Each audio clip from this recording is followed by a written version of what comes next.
friends ever since. Recently I've seen a bunch of discussions where people were talking about how to control their modular system using the Polyend Tracker, and one of the modules I always recommend for MIDI to CV duties is the Endorphin Shuttle control.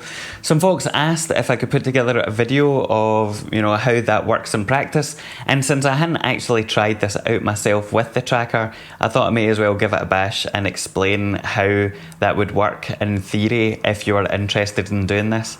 Now, the shuttle control module has 16 jack outputs, and you have to configure them to your desired parameters, and that's what makes it so powerful. There's a whole bunch of different presets you can set up, and you have to use the online MIDI editor from Endorphin in order to do this, and it can take a wee bit of time to set up because there's tons and tons of features on there. There's like LFOs, there's tap tempo, there's clock divisions, there's pitch control, there's gate outputs, triggers, everything you can imagine. And so if you want to use the tracker with the shuttle control, then it's worth diving in and seeing what parameters you might want to use before you get one. However, what I'm going to do today is just show you quite a basic setup so you get an idea of how it works in practice.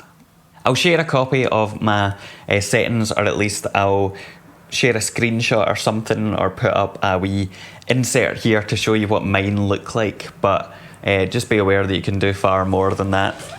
To give you an idea of how things are configured in terms of connectivity, I've got the tracker connected here just using the standard USB-C cable, and it's been plugged into the shuttle control here. There's a whole bunch of different connectivity on the shuttle control itself, but I'm using the middle USB port here, or the top out of the, is that called USB-A? I don't know, whatever it is, the kind of standard USB jack, that's the one I'm using. I can't remember if I can use the bottom one, maybe you can, but you don't want to use the top one because that's for something different entirely. I should point out that I do also have the expander module here, and I'm not going to be using that for the purposes of this video because you don't need it to do what we're going to do. It's just really if you want to use the DIN jacks, and I use them all the time. But for now, I'm just going to show you the USB with the standard module. So it's plugged in that way. The tracker gets its power from the shuttle control, and it also sends MIDI notes and MIDI data out to the shuttle control this way, and this is like your dock into the rest of your modular system.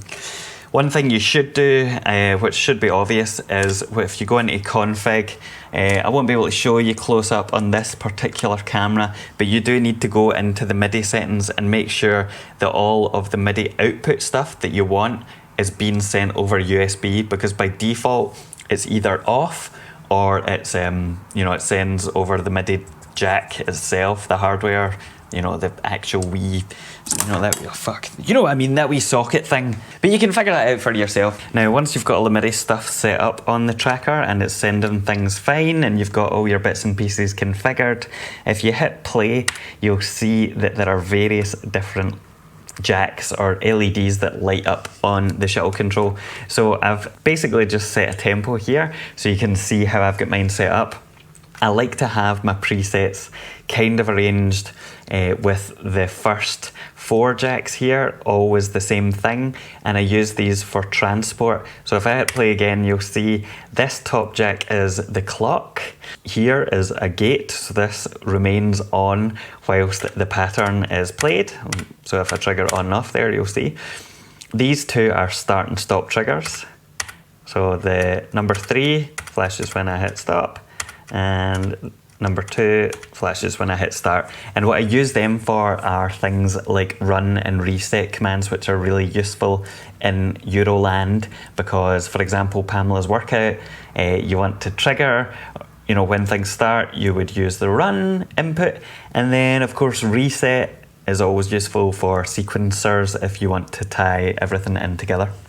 So the way I have the rest of it set up is I have my clock stuff here. I then have 2 additional clocks here. One is I think double the speed of the regular clock and one is half the speed, just because I like to have some divisions and multiplications in the shuttle control. So that leaves us with 10 different output jacks here. And what I'm going to use these for is the different synth voices. So essentially for each synth voice, you're going to need a pitch and you're going to need a trigger to trigger an envelope or something similar. And in my case, that means we have 1, 2, 3, 4, 5 different voices that we can use. Although it might be 4 different voices and I've put a CC in this. I can't quite recall, but I guess we'll find out in a second.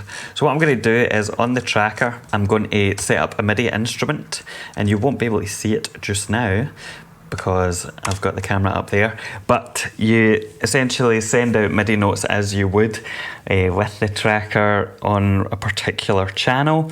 The one I'm going to do here is on channel 1, and channel 1 will correspond to this in my configuration. So I'll just set up an ARP quickly using the ARP command so we can hear what it sounds like, just whatever MIDI note down here, and then I guess I should plug in the voice. So what I need to do is plug in this pitch output into a VCO. And then I want to plug this output into an envelope so that way I can trigger an envelope and we're not getting a constant state of noise. So now in theory, hopefully this will now play. Better turn the volume up, I guess. And there we go. And you can see pitch has been controlled here, the gate's here, and of course if I increase the envelope,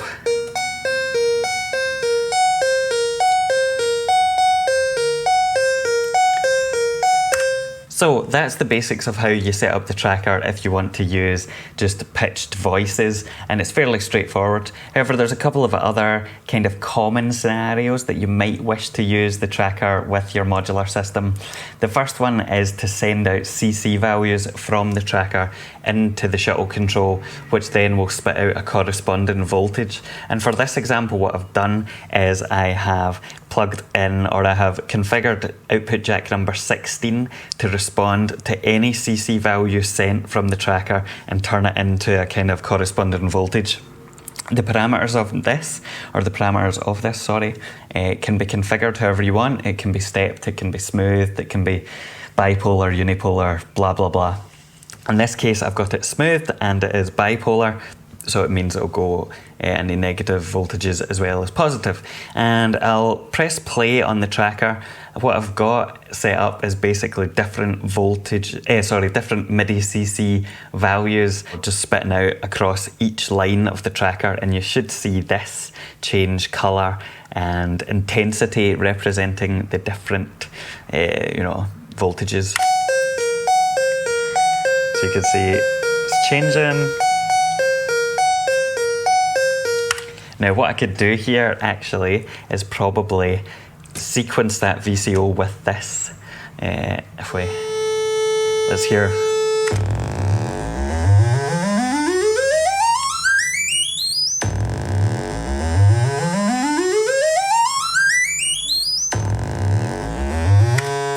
So whilst that's obviously a bit of a horrendous noise just now because it's not set to any particular melody or pitching, you can obviously use CC values in this way for LFOs. You could use it to trigger sweeps on a filter or anything like that. It's pretty powerful. Another common thing that people might want to use the Polyend Tracker for when they're sequencing their modular system is to trigger different drum voices or drum samples, drum modules or whatever. And this is pretty straightforward to do. All you have to do for this is configure whatever appropriate output jacks you want to use to send triggers to then go into your respective drum modules. So for this example, what I've done is said within the Endorphin Shuttle controls configuration that on jack 9, anytime there's any note played on channel 16, it will send a trigger pulse from the output jack here, and then I've got it going into a nice kick drum module. And of course you can configure this in a variety of ways. You can say, MIDI notes on any channel that are C4 or E sharp 3 will trigger jack 10, or maybe you want to say each MIDI channel has its own output trigger. Whatever way you want to do it, this is a highly configurable setup. So I'll press play, you'll see what I mean. There you go, very straightforward. On the tracker, all I've got is random notes coming out over channel 16, and it's popping up here. So you can see how you can really easily control most of your modular using even just a single shuttle control. If you're not that bothered about clock, or even if you are, you can just use one jack for the clock and use your different multipliers and dividers and all that elsewhere.